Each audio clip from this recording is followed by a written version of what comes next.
Osibyo tyano omulungi ali ku Channel 44 tukwaniza mu kitundu kyaffe eky'amawulire aga 44 Olweggulo. Webale kubanga otulindiridde okutuusaako amawulire gaffe olunaku lwaleero lwakubiri ennaku z'omwezi ziri 5 omwezi guno ogwa Ntenvu oba gwa omwezi ogw'e12 omwaka gwa 2023. Nze omuzaana wa Kabaka Erios Namugambe okutuusaako amawulire gano ne Munange Livingstone Kaweesi ku lw'abakozesa obubonero. Amawulire gaffe ng'atandise n'abakulembeze mu division ey'e Makindye abennyamidde olw'engeri ab'ekitongole ekivunaanyizibwa ku kuddukanya ekibuga Kampala Kampala Capital City Authority gye kikuttemu abantu mu bitundu eby'eggaba. Bano bagamba nti newankubadde nga baba batuukiriza mulimu gwabwe engeri gye batulugunyaamu bannansi y'ennyamiza byansusso.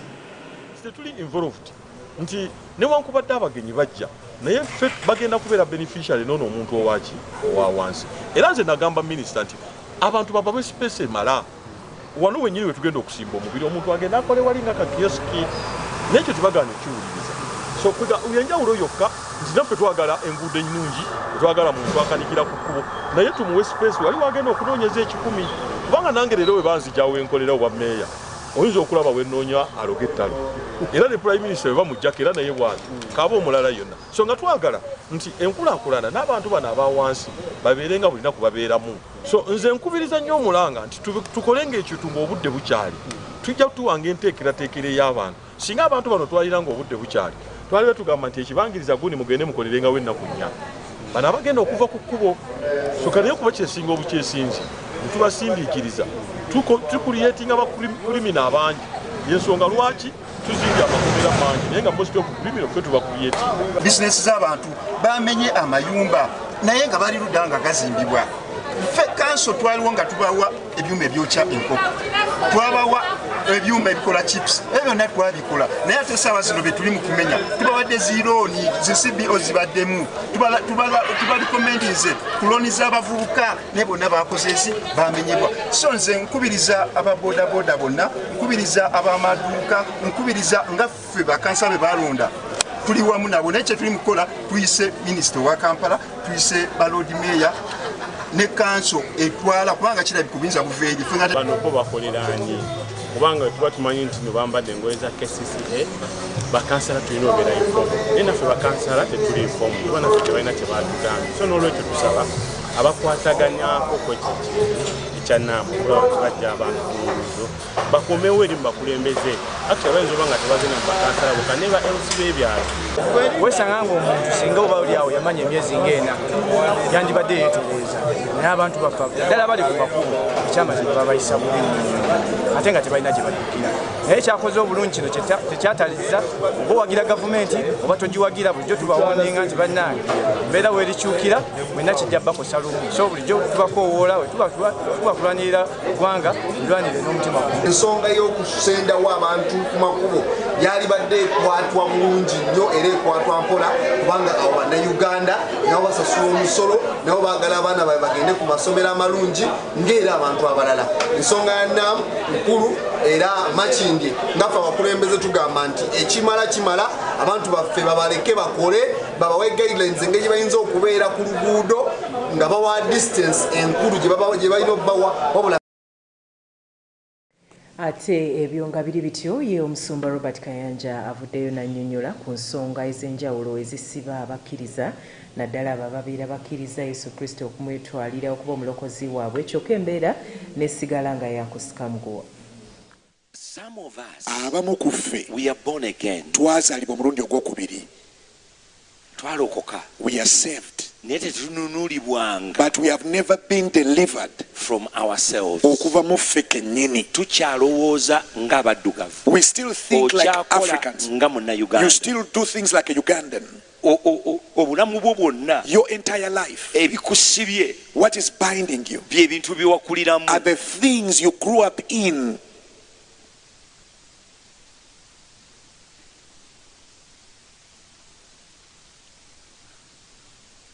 kubanga wakula ng'obuzibu bune. Look for that scripture please. I think it's Acts chapter 19. Noonya ekyandiikibwa ekyo. Acts chapter 19. Bikolwa 19. 10 or 19. There. Wow. Abooluganda. Brothers and sisters, teri n'omukufa ali wano. None of us here Agamba nti omanyi is saying, you know,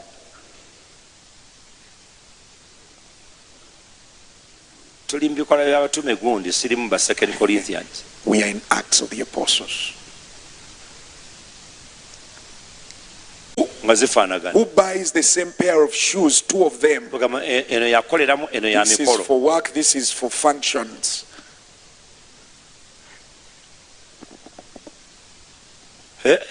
Who of you does that? Ani agula essaati Who buys shirts? n'ogula essaati 50 You buy 50 shirts n'ozirekaawo and you leave them nga there. mpya. Brand new shirts. Nga Mukama bw'oli ŋŋamba ndizigaba. Lord, when you tell me, I will give them out. Aliwa.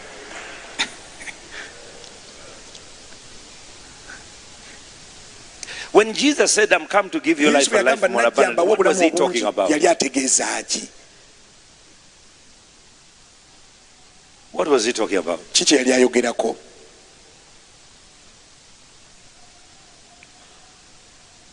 Tugula ennanga empya ng'eno emaze kufa. By the time we buy a new keyboard, the old one, person next to you, Nti obubulwa lack si nkola ya Katonda. is not a way of God. Tojja kulya kubanga osiiba. You're not going to eat because you're fasting. Naye bw'oba tosiibye If you're not fasting, ojja kulya emirundi 3 olunaku. you'll eat 3 times a day.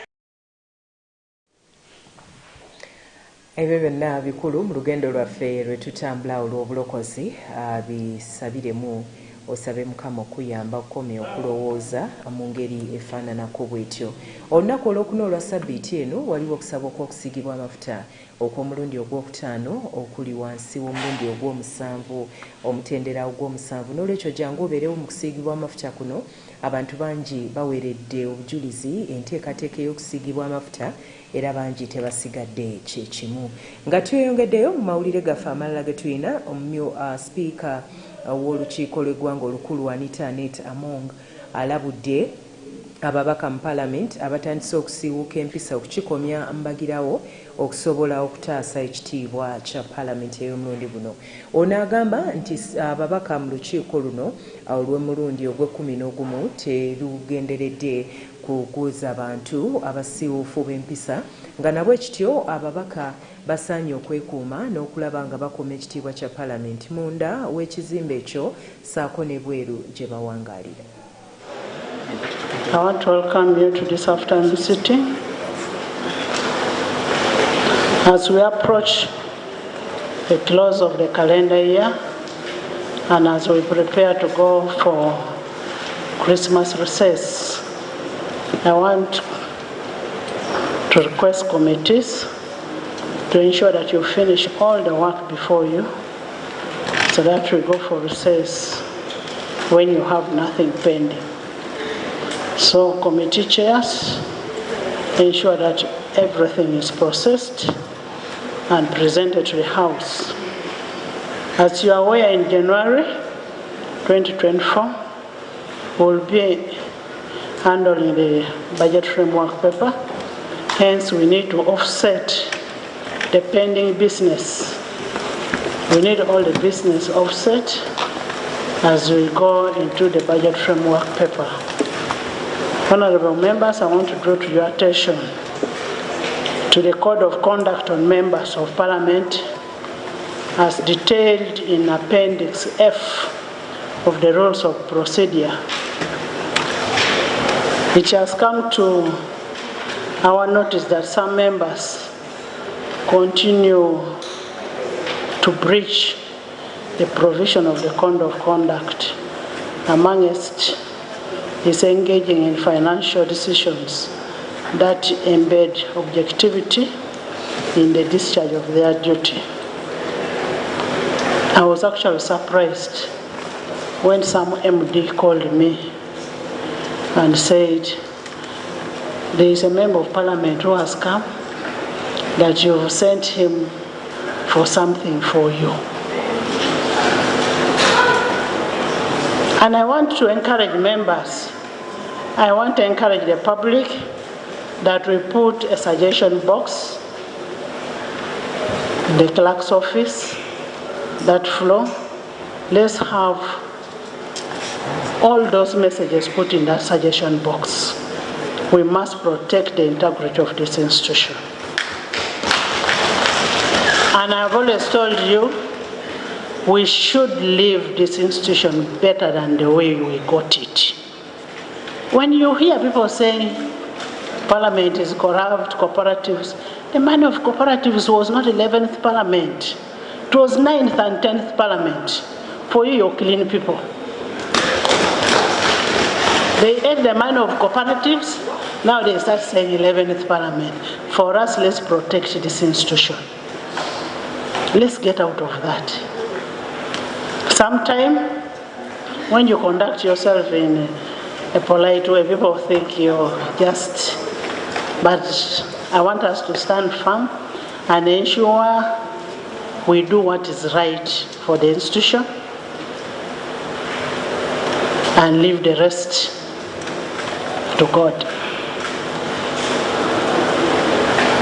Let's do what we have been sent to do, and we'll be able to handle this institution.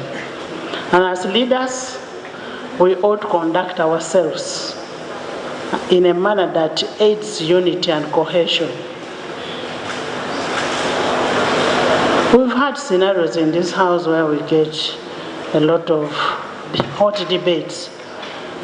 For me, I have told you several times, however hot a debate is, it will only bother me when I reach that door. It stops there. Ebyo nabyo bwebityo bwebiri nzikiriza nsooke ntuuseeko olugero tukutegekedde olunaku olwaleero ate oluvannyuma tulyoke tweyongereyo n'amawulire gaffe ge tulina olunaku olwaleero. Olugero lwaffe olwaleero lugamba nti kyenkola bannange saagala bakinkole ng'omubbi bamubbye. Amakulu g'olugero luno gali nti omubbi naye newankubadde agenda n'atulugunya banne ate ye bamukwatira ku bibye naye asobola okuwoloma.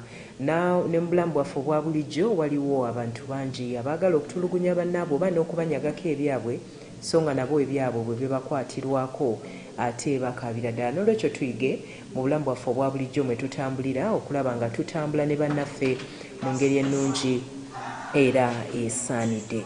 Ate nga tweyongeddeyo mu mawulire gaffe amalala ge tulina, waliwo enteekateeka empya etongozeddwa emanyiddwa nga 1 Million Pro Family March ng'eno egendereddwamu okwongera okubunyisa n'okwagazisa abantu okubeera n'empisa. Bino nno bituukiddwako Engineer Stephen Lang bw'abadde ng'ate atongoza enteekateeka ey'okutumbula empisa mu bannansi. As parents, we have the God-given responsibility to protect our children from harmful vices like homosexuality and raise them with values, morals and character that will enable them to succeed in life. We take this attack on our nation with the seriousness it deserves. We know that this vice has the potential to rob our children of their destiny and destroy their lives. We have no alternative but to take appropriate parental and societal response to this very serious threat regarding the welfare of our future and the welfare of our families and the children as a nation. Therefore, in light of the existential threat that homosexuality poses to our motherland, Uganda, we are calling on all Ugandans from all walks of life to stand united and conduct a nationwide million-member peaceful march as a way of expressing our voice and position on this important matter. Ate ebyo nga biri bityo bwe wababaka akakiiko ka Paalamenti akalondoola ebyobulimi beerayiridde nga bwe batagenda kukkiriza kyakutulugunya balimi naddala mu nteekateeka gavumenti gy'erese ey'okujja obuvunaanyizibwa ku balimi. Bano bagamba nti kino singa kinaakolebwa ebyobulimi byandisiibulwa mu ggwanga lyattu. as I stated earlier, there's high rate of aflatoxin, and it's making Uganda produce not to be marketable in the international market. Now, we have to go overboard. Our local preservations, our local storages, and government through SCDP also engage the farmers into proper management of our seeds to the gardens and to storage and sale. The market tends to drop. At the end of the day, the local farmer does not get any benefit from the input he has got. So now we want to bridge that gap as a government or ministry. We want to bridge that gap to put a threshold on the different amounts of grains. Like for instance, if we say maize will be 800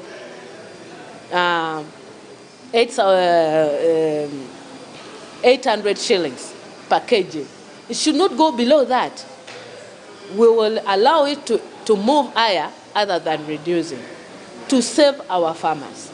Two, in putting prices on... Government ebeeranga esuuliridde nnyo ensonga y'ensigo. Tegifuddeeko ate nga tosobola kuba na mmere nga tolina nsigo. Ate bw'oba tolina bwannannyini ku nsigo tosobola kufuna mmere. So tukubira gavumenti omulanga etunuulire policies zino eziriwo okugeza nga ey'ensigo akiti eyayitibwa mu 2006 ebeera nga tadressing tewa nnyo bukuumi bw'abalimi na nsigo zaabwe, wabula etunuulira nnyo companies eziza okukola bizinensi. So kyova olaba nti tulina ebicupuli bingi, so omutindo nagwo tugwekkaanyiza nga nagwo si mulungi nnyo, naye bw'oyogera n'abavunaanyizibwako tubeera nga tetunnafuna na laboratory ennungi ebeera nga esobola kubeera nga ekebera ensigo zino. So naye bannange ate mu mawulire amalala ge tulina yaliko minisita ow'ebyempisa n'obuntubulamu mu ggwanga lyattu Nsaba James Nsaba Butuuro avuddeyo n'alaga obwennyamivu olw'engeri abazadde abamu gye balagajjaliramu abaana baabwe olwo ne babakuza nga basiiwuufu ba mpisa. Bino nno abituuseeko wakati mu kwetegekera olunaku lwe bagenda okukuza olunaku olw'empisa wano mu ggwanga, nga bino byonna bigenda kubeerawo e Kololo ku lunaku olwokusatu olwa Ssabbiiti eno. Si musango tebalina musango. Bw'okitunuulira bulungi osanga nti gye baava abazadde tebakola omulimu gw'okulaba nti omwana alina empisa nungi. Bangi kuffe tetwafuna omukisa ogwo gw'abazadde baffe okutuyamba okutusomesa kulaba nti bino byebyo bikirizibwa ebino tebikkirizibwa bwe bityo. Tebaafuna okulabirirwa mu ngeri eyo. Ekyo kyekimu. Kale bwe bakula ne bagumizaamu n'embeera gye baafunamu nga bakyali bato. Kyova olaba nti si kyangu okukyusa empisa bamme ku baganda baffe bamu kubanga tiwaliwo kirala kye bamanye. Naye ekyokubiri abatusindika wano mu palamenti bandifudde ku mpisa zaffe nga tunaba kumpa kaluluko sooka otegeere omuntu ono byatya embeera ze ziri zitya naye tebafaayo ekyo tebakifaako wadde kyebaliko kwe kutegeera nti ono waffe ono empadde kasente kati genda. Tebafa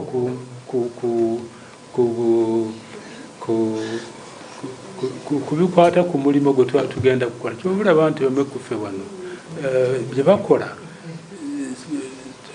si bo byava dda. Naye tujja kusaba sipiika ne deputy speaker omwaka ogujja oba tumale wiiki emu oba ki naye nga tusomesa omuntu ojja kumusanga wano omuntu akuze ali over 18 nti omugambe nti olina kubehavinga bwoti naye akuukirize. No, it's a long process. Naye ffe ekyaffe ekitugamba tujja kugezaako nga bwe tusobola. Era even parliament has got a disciplinary committee. The disciplinary committee is trying their level best kulaba nti badisciplininga these people abatalina mpisa naffe ng'abantu omuntu bw'omusinkana oluusi oyogerako naye it cannot change within a day.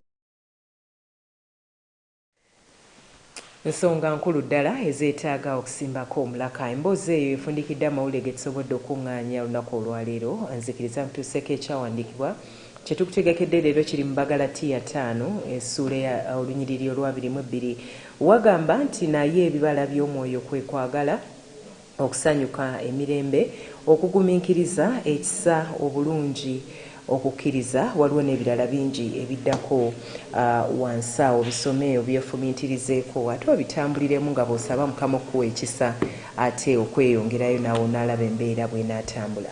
Nze omuzaana wa Kabaka Erios Namugambe bale kubeera naffe ate tukulindiridde mu kusaba okugenda n'okubeerawo mbadde ne Munange Livingstone Kaweesi ku lw'abakozesa obubonero.